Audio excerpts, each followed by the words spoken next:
Thank you for joining me again. We got another day pass, another refresh in this day, in this moment. Let's continue with part 2 of Get UNbusy and continue the recitation from Mr. Benjamin Hardy from 25 May 2018. His article that says, if you're too busy for these 5 things, your life is more off course than you think.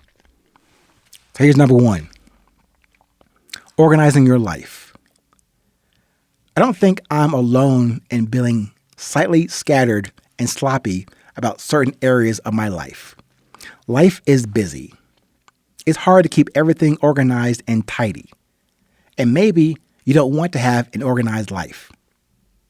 But moving forward will require far less energy if you remove the excessive baggage and tension. Everything in your life is energy. If you're carrying too much, physical or emotional, your progress will be hampered. In his book, The 7 Habits of Highly Effective People, Stephen Covey explains that some things are important and some things are urgent. Most people spend their life prioritizing urgent and shallow activity. For example, answering emails, putting out proverbial fires, and just day-to-day stuff. Very few people have organized their lives to prioritize almost exclusively important and deep activity. For example, learning, health, relationships, travel, and goals. No one cares about your success more than you do. If you're not a meticulous accountant about the important details of your life, then you aren't responsible enough to have what you say you want. So how do you organize your life? Environmental energy. Is your living space cluttered and messy or simple and neat? Do you keep stuff like clothes you no longer use? If you have a car, is it clean or just another place to keep your clutter and garbage? Does your environment facilitate the emotions you consistently want to experience? Does your environment drain or improve your energy? Financial energy.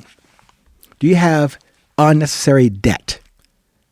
Do you know how many dollars you spend each month? Do you know how many dollars you make each month? Are you making as much money as you'd like to be? What's holding you back from creating more value in other people's lives? Most people don't track their expenses, but if they did, they'd be shocked how much money they waste on stuff like eating out. I'll be honest, as a creative and right-brained person, administrative and logistical details bog me down. I procrastinate and avoid them. But this lackluster behavior is holding me back from the very goals I'm trying to accomplish. Until I can hone in on my finances, I want to have a healthier financial life regardless of my income. Until I take complete responsibility of my finances, I will always be a slave to money, and so will you. Wow. Relational energy. Are your relationships the most meaningful and enjoyable part of your life? Do you spend enough time nurturing the relationships that really matter? Do you maintain toxic relationships that no longer serve you? Are you authentic and honest in your relationships? Like money, most people's relationships are not organized in a conscious manner. But with something so critical, we should take better stock of our relationships. Health energy. Do you eat with the end in mind? Are you conscious of and in control of the foods you put into your body? Does the food you eat improve or worsen the other areas of your life? Does your body reflect your highest ideals? Is your body as strong and fit as you want it to be?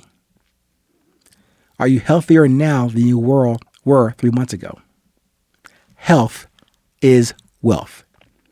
If you're bedridden, who cares how organized the other areas of your life are.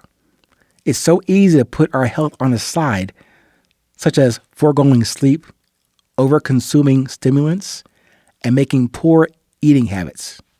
I'm guilty. Little things become big things, and eventually everything catches up. Spiritual energy. Do you have a sense of purpose in life? Have you come to terms with life and death in a way you resonate with? How much power do you have in designing your future? Death, as it turns out, is not your greatest fear. Actually, your greatest fear is reaching death and having never truly lived. When you organize your spiritual life, you become clear on what your life is about. You become clear on what you stand for, on how you want to spend each day. You develop conviction for what really matters to you and what is a distraction. No matter how well defined, everyone has a moral system governing their behavior. Most people believe in being honest and good people. But until you organize your spiritual life, you'll experience internal conflict when acting contrary to your values and vision. Time. How much of your time do you feel in complete control of? Is your time being wasted on things you don't intrinsically enjoy? Are the activities you spend your time doing moving you towards your ideal future? Are you spending most of your time furthering your own agenda or someone else's? What activities should you remove from your life? How much time do you waste each day? What would your ideal day look like? What activities could you outsource or automate to take up your time? No, say it again. What activities could you outsource or automate that take up your time? Until you organize your time, it will disappear and move quickly. Before you know it, you'll wonder where all the time went. Once you organize your time, it will slow down. You'll be able to live more presently. You'll be able to experience time as you want to. You'll control your time rather than the other way around. Let's stop there again. I probably need a little more time to complete this, but this is just full of wisdom and insight that Mr. Hardy is sharing with us. But this last piece about time, but what I want to say is, in each aspect so far in this discussion, he is not giving you answers. He's giving you questions, not to confuse you, but really to guide your attention to how you should answer the questions for yourself or ask yourself questions like that, but that are particularly relevant to you in your life. That's why I said, I don't provide you with answers in 820 world. I asked you to form organic, original questions to help guide you to the answers that you're looking for. And those answers reside in questions like the ones Mr. Hardy has presented to you and the ones I present to you in the 820 world. Until then, pay attention, stay present, stay current.